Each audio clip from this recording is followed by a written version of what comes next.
बहुत बहुत स्वागत। आप देख रहे हैं कहानी कुर्सी की। मैं हूं सौरभ, आपके साथ स्टूडियो में हर्षवर्धन त्रिपाठी जी, विजय त्रिवेदी जी, प्रोफेसर संगीत रागी जी और समीर चौंगामकर जी हमारे साथ हैं।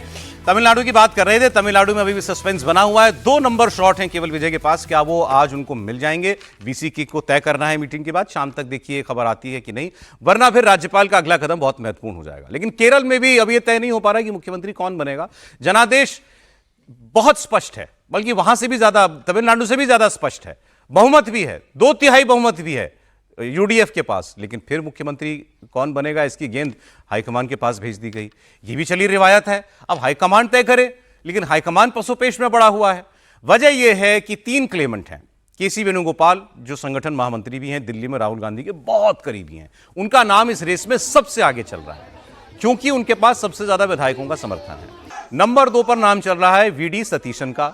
VD Satheesan leader of opposition भी थे और 10 साल उन्होंने पार्टी चलाई है। वो प्रदेश अध्यक्ष हैं। इस नाते उनका ये दावा है कि भाई मैंने बुरे दौर में पार्टी को मैंने संभाला, जीत मैंने दिलाई। तीसरे नाम एक सीनियर विधायक है रमेश चेन्नीथला। ये कॉम्प्रोमाइज कैंडिडेट बन सकते हैं कि अगर ना केसी को बनाना है और ना सतीशन को बनाना है तो इनका नाम चल पड़ सकता है। अब इस बीच केरल कांग्रेस के 3 बड़े लीडर जो हैं, 3 बड़े लीडर वीडी सतीशन, एक है इनका नाम है सनी जोसेफ और चेन्नीथला जी है, तो 2 दावेदार और एक तीसरे, ये दिल्ली बुला लिए गए। और आज शाम 4 बजे इनकी कांग्रेस अध्यक्ष मल्लिकार्जुन खड़गे के साथ मीटिंग भी होनी है। आज शाम या कल कांग्रेस की तरफ से केरल में मुख्यमंत्री के नाम की घोषणा की उम्मीद है। कांग्रेस के केरल में जो सहयोगी हैं, जो अलायंस पार्टनर्स हैं, जिनमें सबसे बड़ा सहयोगी है इंडियन यूनियन मुस्लिम लीग, जिसके 22 विधायक जीते, वो चाहता है सतीशन बन जाए। तो जितने वहां पे यूडीएफ के और धड़े हैं कांग्रेस के साथ, वो चाह रहे हैं कि सतीशन बने, क्योंकि उन्होंने काम इनका देखा है, काम इनके साथ किया है। लेकिन हाईकमान की पसंद क्या केसी वेणुगोपाल ही हैं? और अगर ये एक्सरसाइज जो विधायकों से पूछना, अगर ये वाकई ईमानदारी से की गई है, अर्नेस्टली की गई है, तो उसमें तो नाम केसी वेणुगोपाल का निकला है, इसमें भी कोई शक नहीं है। उनके पास 40 से ज्यादा विधायकों का समर्थन है। 60 कुछ तो आए हैं कांग्रेस के, 63 आए हैं, तो 63 में से 43 अगर एक नाम के पीछे खड़े हैं तो दावा तो उनका सबसे मजबूत बनता है। लेकिन सवाल यह है कि वो दिल्ली की राजनीति करते आए हैं और दिल्ली में एक बहुत क्रूशियल पोस्ट पर है, तो वो पद उनसे लेकर के फिर केरल का मुख्यमंत्री उनको बनाया जाए ना, इसमें बहुत सारे समीकरण ठीक बैठाने पड़ेंगे कांग्रेस आला कमान को। देखिए क्या होता है। एक बार हम चलते हैं टी राघवन के पास। राघवन, आपको बता पाएंगे वहां राज्य में जो है वो जोर किसका ज्यादा चल रहा है? और मान लें सेंटर चाहता हो कि केसी वेणुगोपाल बन जाए, क्योंकि विधायक चाहते हैं, सहयोगी नहीं चाहते, तो वीडी सतीशन जैसा व्यक्ति जो है वो क्या करेगा आगे?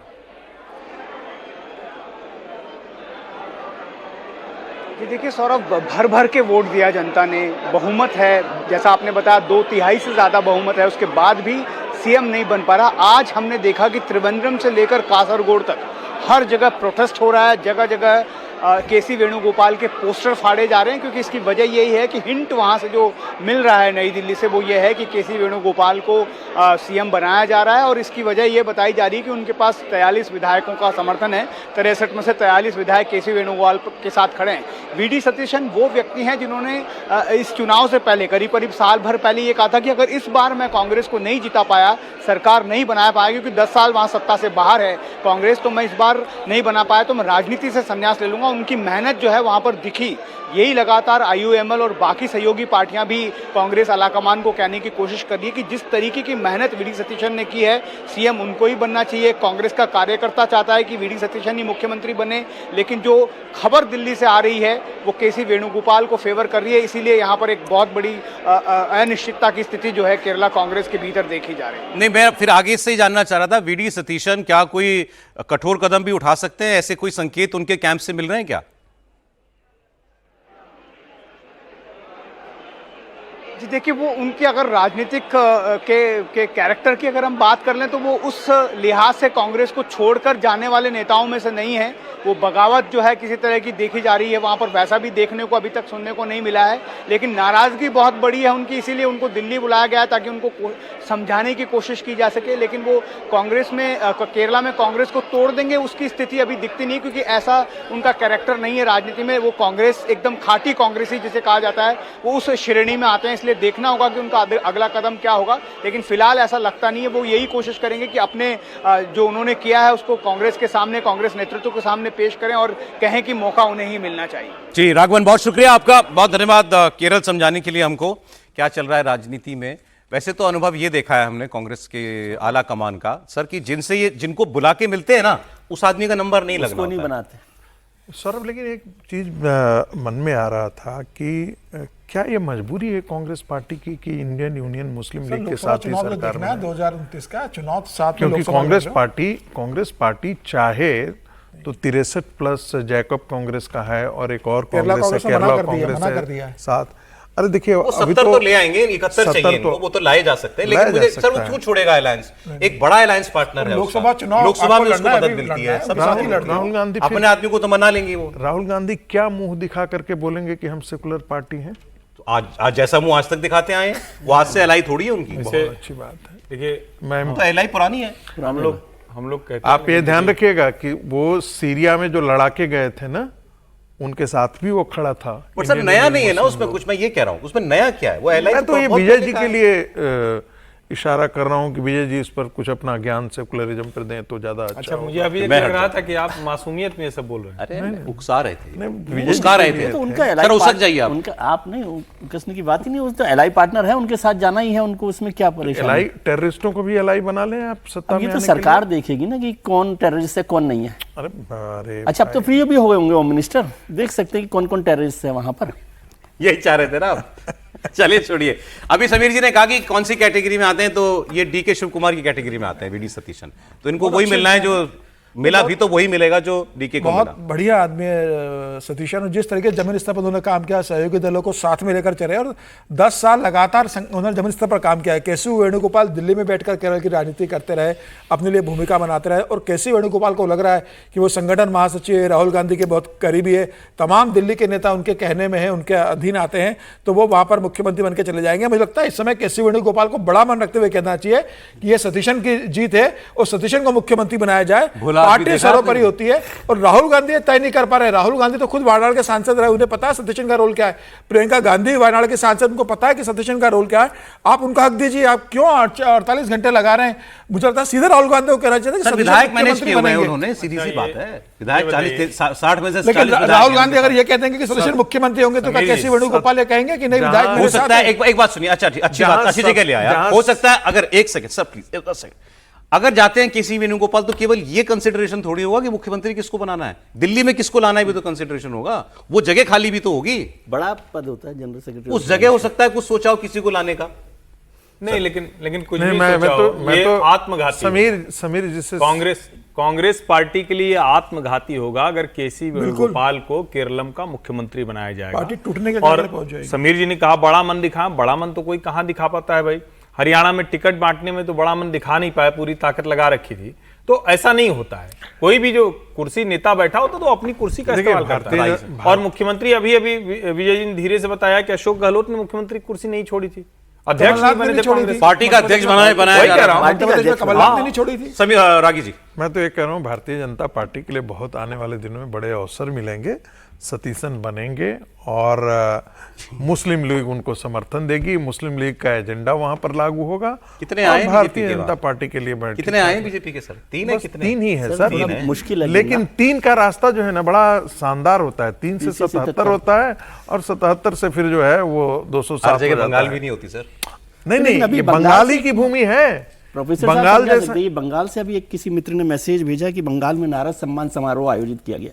क्या नारद सम्मान समारोह? नारद सम्मान समारोह, नारद सम्मान तो समारोह पत्रकारिता का देखिए नहीं, ये तो होता ही है इसमें, तो ये तो कोई आज का थोड़ी ना, चले। लंबे समय से संघ कर। राहुल गांधी की बात मैं आपको सुनाता हूं। अभी उन्होंने कहा कि अगर केसी वेणुगोपाल को केरल का मुख्यमंत्री बनाया तो ये बड़ा घातक होगा, आत्मघाती होगा कांग्रेस पार्टी के लिए।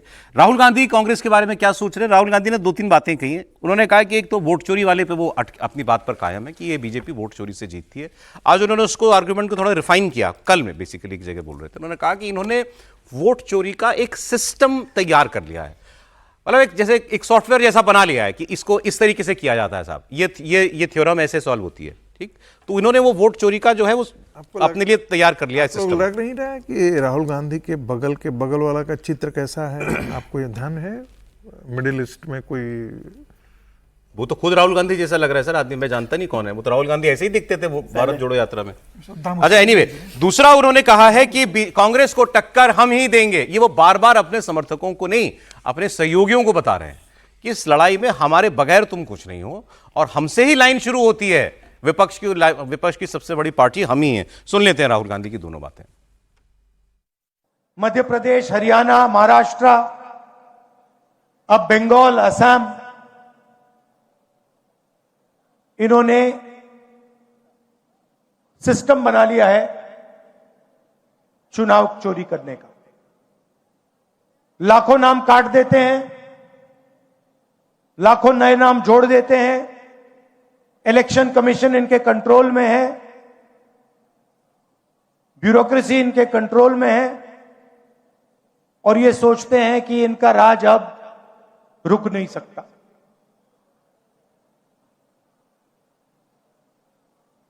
मगर टाइम आने वाला है इनका, आप देख लेना। बाकी सारी की सारी पार्टियां इनके सामने नहीं खड़ी हो पाएंगी, एक नहीं हो पाएगी और अंत में सिर्फ कांग्रेस पार्टी खड़ी होगी और कांग्रेस पार्टी इनको हराएगी। और हमारे जो बब्बर शेर यहां पे आए हुए हैं, आप याद रखो, आप किसी से डरते नहीं हो। आप याद रखो मैं क्या कह रहा हूं, नरेंद्र मोदी को, अमित शाह को कांग्रेस पार्टी हराएगी, बीजेपी को कांग्रेस पार्टी हराएगी। तो राहुल गांधी कह रहे हैं कि सिर्फ कांग्रेस ही मोदी और अमित शाह की बीजेपी को, इस जोड़ी को हरा सकती है, बाकी दल नहीं कर पाएंगे। अखिलेश यादव, आपको मालूम है उन्होंने कल क्या पोस्ट किया था कि जो हम बुरे वक्त में साथ छोड़ दें, हम उनमें से नहीं हैं, क्योंकि राहुल गांधी ने डीएमके को छोड़ दिया और ममता बनर्जी के खिलाफ भी जाकर के चुनाव लड़े। लेकिन फिर अखिलेश यादव ने भी सुर बदले और उन्होंने कहा कि ये लड़ाई तो मिलकर ही लड़नी पड़ेगी। हम सब लोगों को मल्टी लेयर इलेक्शन माफियाओं का मुकाबला करना पड़ेगा। मल्टी लेयर इलेक्शन माफिया काम कर रहे हैं, हम सबको मिलकर के, जिन्हें लोकतंत्र बचाना है, संविधान बचाना है, जिन्हें कॉन्स्टिट्यूशनल बॉडीज को उनकी क्रेडिबिलिटी बचाना है, हम सबको मिलकर काम करना होगा।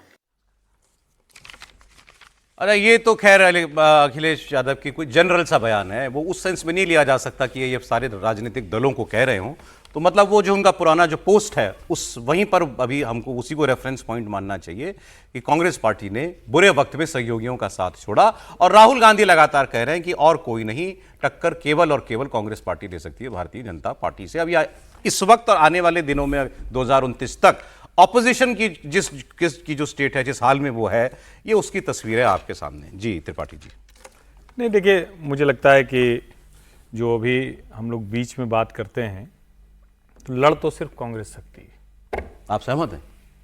इसमें तो कोई भ्रम नहीं होना चाहिए। सीरियस नोट पे मैं कह रहा हूं, कांग्रेस के अलावा कोई नेशनल पार्टी ही ऑप्शन बनेगी। आप अगर ध्यान से देखें तो कांग्रेस जब बहुत ताकतवर थी तो उसको हराने के लिए मतलब वो अटल जी की भाषा में कहें तो कहीं कीट, कहीं करोड़ा, भानुमति का कुनबा, समाजवादी, कम्युनिस्ट, राष्ट्रवादी सब मिल गए, क्या कर पाए? एक सरकार भी आई तो क्या आई, वो आपातकाल इंदिरा जी का आया, उसके बाद निपट गई। आपको जब तक pan India national alternative cadre, अब हम कैडर कहेंगे तो कई लोग कहेंगे कांग्रेस का कैडर नहीं, लेकिन कांग्रेस का कैडर है भैया, बहुत स्ट्रांग कैडर है। जब तक वो नहीं होगा तब तक हम कर नहीं पाएंगे। तो राहुल जी की बात का यह हिस्सा पूरी तरह से मैं सहमत हूं और पूरी तरह से यही सच है। अब इसका दूसरा हिस्सा, यह तो सच है कि कांग्रेस ही लड़ सकती है, लेकिन क्या कांग्रेस लड़ सकती है? यह विरोधाभासी नहीं बयान है। क्या कांग्रेस लड़ सकती है, बस यहीं जाके रुक जाता है मामला। सिर्फ कांग्रेस लड़ सकती है। और क्या कांग्रेस लड़ सकती है, इसका मतलब यह है कि भारतीय जनता पार्टी फिलहाल अभी अजेय बनी रहने वाली है। यह मूल मुद्दा है। सर आप हो सकता है बहुत गूढ़ बात कह रहे हो, मैं ना समझ पा रहा हूं, लेकिन मैं बड़ी प्लेन बात कहता हूं। ये ठीक है कि कांग्रेस देश की मुख्य विपक्षी पार्टी है, सबसे बड़ी पार्टी है और देश में लोकसभा की सबसे ज्यादा सीटों पर वही उसी का मुकाबला होता है बीजेपी से। पुरानी पार्टी है, सबसे मतलब लोकसभा में सबसे ज्यादा सीटों पर ये बीजेपी वर्सेस कांग्रेस ही होता है, पूरे नॉर्थ में तो वही है। लेकिन ये तो बात अपनी जगह पर ठीक है, लेकिन वो कहते हैं सिर्फ हम लड़ सकते हैं। तो मैं जो आपसे कह रहा था एक प्लेन बात, उत्तर प्रदेश में 2024 में भी अखिलेश यादव को 37 आई हैं, 6 इनको आई हैं। तमिलनाडु में भी डीएमके को आई हैं सीटें, जो आई हैं वो कांग्रेस को नहीं आई हैं सीटें। महाराष्ट्र में थोड़ा जोर है कांग्रेस का, तो बट गई, लेकिन वहां भी शरद पवार और उद्धव ठाकरे के बिना आप कल्पना नहीं कर सकते थे उस नतीजे की। वैसे इसमें बस एक चीज जोड़ दूं तो आगे इसको, जब 37 आई तो उससे पहले मात्र 5 सीटें थी समाजवादी पार्टी की। अगर कांग्रेस के साथ नहीं होते तो ये 37 होती क्या, इस पर भी सवाल होना चाहिए। कांग्रेस पार्टी पूरे देश में कमजोर हुई है, इसमें तो कहीं कोई संदेह ही नहीं, लेकिन कांग्रेस को कमजोर तो रीजनल पार्टीज ने किया है, और इसीलिए जिसको कहते हैं मन ही मन चाहती है कि ये सब चलता रहे। वही तो निकल पड़े हैं तलवार निकाल के राहुल गांधी कि इन्होंने हमको कमजोर किया है। लग रहा है, देखिए समय तो लगेगा, लेकिन मैं मानता हूं कि राजनीति तो अपनी ही जमीन पर अपनी ही बूते करनी चाहिए। यदि कांग्रेस पार्टी ये सोच करके चल रही है, जो कि उनको एक उदाहरण दिया जाता है कि देखिए भारतीय जनता पार्टी केंद्र में कैसे आई, पिलियन राइडर्स की तरह ही वह स्कूटर पर पीछे बैठ करके, कोई आगे सीट पर ड्राइविंग सीट पर था, और उसके साथ साथ शिवसेना आई, शिवसेना के साथ खा करके भारतीय जनता पार्टी बड़ी पार्टी बन गई, शिवसेना पीछे चली गई। कुछ दूसरे जगह आई, भारतीय जनता पार्टी आगे बढ़ गई। साउथ में क्यों नहीं भारतीय जनता पार्टी आगे बढ़ पाई, ये कहा जाता है बार बार। तो आपको अपनी ही जमीन पर लड़ाई करनी पड़ेगी। आप सारी जमीन ही कांग्रेस की थी पहले तो, सभी मैं वही कह रहा हूं कि ये सारे जितने रीजनल रिक्लेम जब तक आप नहीं करेंगे तब तक संभव नहीं है। और उनको लगता है ना कि लोग आगे बढ़ चुके कांग्रेस से, मैं ये कह रहा हूं। मैं दूसरी बात, विकल्प आ गए लोगों, जैसे दूसरी बात, बस एक लाइन हमसे याद आ गई तमिलनाडु के संदर्भ में। जैसे अगर कांग्रेस की राजनीति सचमुच अच्छी राजनीति करनी होती तो राहुल गांधी क्या कहते, हम डीएमके के साथ पीपल अलायंस में थे, वहीं रहेंगे, हम सत्ता का हिस्सा नहीं बनने जा रहे। आपको पहला मौका लगा तो लपक के एकदम पहुंच गए सत्ता के लिए, तो फिर आपका वर्कर जो है ना वो उसी लिहाज से सोचता है, नहीं लड़ने की क्षमता आपके अंदर नहीं। नहीं, साथ साथ जितने भी आपके एलाइज हैं वो अब क्या, अखिलेश यादव क्या सोच रहे होंगे कि भाई जो उत्तर प्रदेश का चुनाव आएगा तो ये व्यक्ति तो हमें कभी भी छोड़ करके जा सकता है। दोनों सोच रहे हैं कि हम एक दूसरे को रुलाएंगे, हाँ, समझौते में।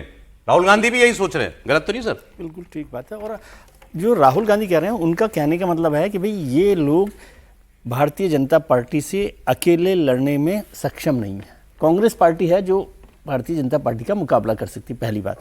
अब आपने बहुत सारे बयान दिखाए, लेकिन कल वाला एक बयान और दिखा देते जो अखिलेश जी ने ममता जी को कहा। उन्होंने कहा कि आप हारी नहीं हैं, वो तो ठीक है, लेकिन उनका लीडर आप ही हैं हमारी। तो वो ममता जी को बोला उन्होंने कि आप ही लीडर हैं, इसलिए मैंने कहा उस बयान को आप पढ़ते। वो बंगाल के रेफरेंस में बोला या हमारी लीडर मतलब बंगाल में क्या आप जब अखिलेश जी कह रहे हैं तो बंगाल से क्या रेफरेंस है? उन्होंने कहा कि आप हारी नहीं है और आप ही हमारी लीडर हैं। तो वो ममता जी को कह रहे हैं कि राहुल जी को कह रहे हैं? ये तो फिर राहुल जी को सीधे सीधे थ्रेट है। इसलिए मैं कह रहा हूं कि वो अकेले और वो सब जगह, और ऐसा कोई थंब रूल नहीं होता। ये पिलियन राइडर की कहानी अगर सच होती तो 1984 में जो भारतीय जनता पार्टी 2 सीटों पर आई थी, 1989 में मिलकर चुनाव लड़ी, 1991 में मिलकर चुनाव लड़ी, 1996 में मिलकर चुनाव लड़ी, 1998। आपने जिस ओर हमको ध्यान दिलाया, तो क्या मतलब है फिर तो अखिलेश यादव को नहीं करना चाहिए लीडर अलायंस नहीं करना चाहिए? नहीं, मैं कह रहा हूं नहीं, सबको अलग अलग समय पर अलग अलग तरीके से लड़ना पड़ता है। आपकी ताकत हो तो आप अकेले जाइए, आपको साथ मिलकर करना है। बहुत सारी रेस होती है जिसमें आपको साथ चलना पड़ेगा। ताकत नहीं है अकेले लड़ने की, बीजेपी अकेले लड़ने की उत्तर प्रदेश में नहीं है ताकत, नहीं उस तरह की ताकत नहीं वो, और जरूरत है तो वहां पर मिलकर लड़े ना। आज बराबरी नहीं है तो उसका नुकसान क्यों उठाए? इसलिए ये कोई थंब रूल नहीं है कि नहीं आपको अब अकेले ही लड़ना है।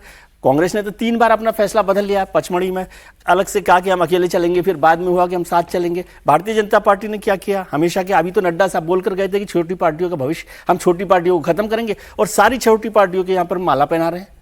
तो ये पॉलिटिकल पार्टीज को जब जैसी जरूरत होती है वो करते हैं, इसमें कोई ऐसा आपत्तिजनक भी नहीं है और कोई गैर संवैधानिक काम नहीं। आपको तो याद होगा भारतीय जनता पार्टी के अध्यक्ष थे नड्डा साहब, उन्होंने जब ये बात बोली इसको लेकर काफी हंगामा भी हुआ था। तो जो पार्टी गठबंधन के साथ सरकारें चला रही हो वो ये कैसे कह सकती है कि छोटी पार्टियों को हम खत्म करेंगे, उनका भविष्य नहीं रखेंगे? तो इसलिए जब जरूरत होती है तब मिल लेते हैं, मिलना होता है तो फिर राजभर साहब से भी मिल लेते हैं, मिलना होता है तो निषाद साहब से भी मिल लेते हैं। लेकिन एक बात मैं कहूंगा सर कि अब हो सकता है मेरी जानकारी कम होगी या मतलब स्टडी मेरी कम होगी, बीजेपी ने अपने सहयोगियों के साथ जो रिश्ते रखे पंजाब भी याद आता है, महाराष्ट्र भी याद आता है। वो रिश्ते टूटे, ये सही है, लेकिन वो जितना फेज उनका जो है वो नॉर्मलसी का है, वो बहुत बड़ा फेज है कि वो रिश्ते अच्छे रहे। ये इसलिए उनकी सक्सेस का राज है ना, लेकिन वो बदलते भी रहे ना, बदलते भी रहे ना। आज भारतीय जनता पार्टी का मुख्यमंत्री बना है, भारतीय जनता पार्टी को क्या जरूरत थी सहयोगी दलों के मुख्यमंत्री उप मुख्यमंत्री को बुलाने की? भारतीय जनता पार्टी तो चाहती कहती थी कि भाई हमारा मुख्यमंत्री है, लेकिन एनडीए के हर सहयोगी दल को वहां पर आमंत्रित किया, चाहे वो बिहार में हो, चाहे यहाँ पर हो या किसी और राज्य में हो। प्रधानमंत्री मोदी बार बार एनडीए के नेताओं से क्यों मिलते हैं और बात करते हैं? अमित शाह जी क्यों लगातार उनके संपर्क में थे? तो सबको साथ लेकर चलने वाली ये भारतीय जनता पार्टी की जो कला है कि छोटे दलों को भी साथ में लेके चलो। 303 का मैंडेट भारतीय जनता पार्टी को लोकसभा में मिला था, लिया ना सहयोगी दलों आज के दौर में अगर कोई सबसे पुराना और टाइम टेस्टेड एलाई कांग्रेस का था तो वो डीएमके थी, बिल्कुल सबसे मजबूत। बिल्कुल, उसी के साथ आपने ये कर दिया। सर, बिल्कुल अखिलेश यादव के मन में क्यों नहीं आएगी बात? पॉलिटिकल पार्टीज ऐसे ही चलती है। भारतीय जनता पार्टी के लिए हम कहते हैं वो बहुत सच है कि वो सबको साथ लेकर चल रही है, लेकिन वो सबको साथ छोड़ती भी चली है, ये भी तो याद रखिए। मैंने तो कहा ही नहीं,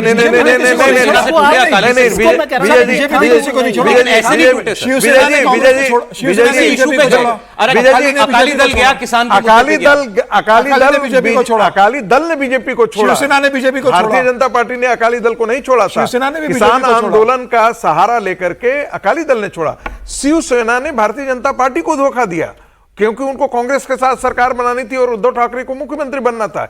इसलिए आप ये तोहमत भारतीय जनता पार्टी पर आप नहीं लगा सकते हैं कि भारतीय जनता पार्टी ने अपने सहयोगियों को छोड़ा। उनका मन करेगा तो लगाएंगे। हाँ, एक जगह वो कह सकते हैं कि जो रामविलास पासवान की पार्टी थी उसमें 2 फाड़ होगा, और 2 फाड़ में जो है वो 2 फाड़ किसने किया था? ये भी थोड़ा, आप तो बहुत ज्ञानी लोग हैं, नहीं विद्वान हैं आप। मैंने पारसनाथ ने तोड़ा था, भारतीय जनता पार्टी ने तोड़ी थी।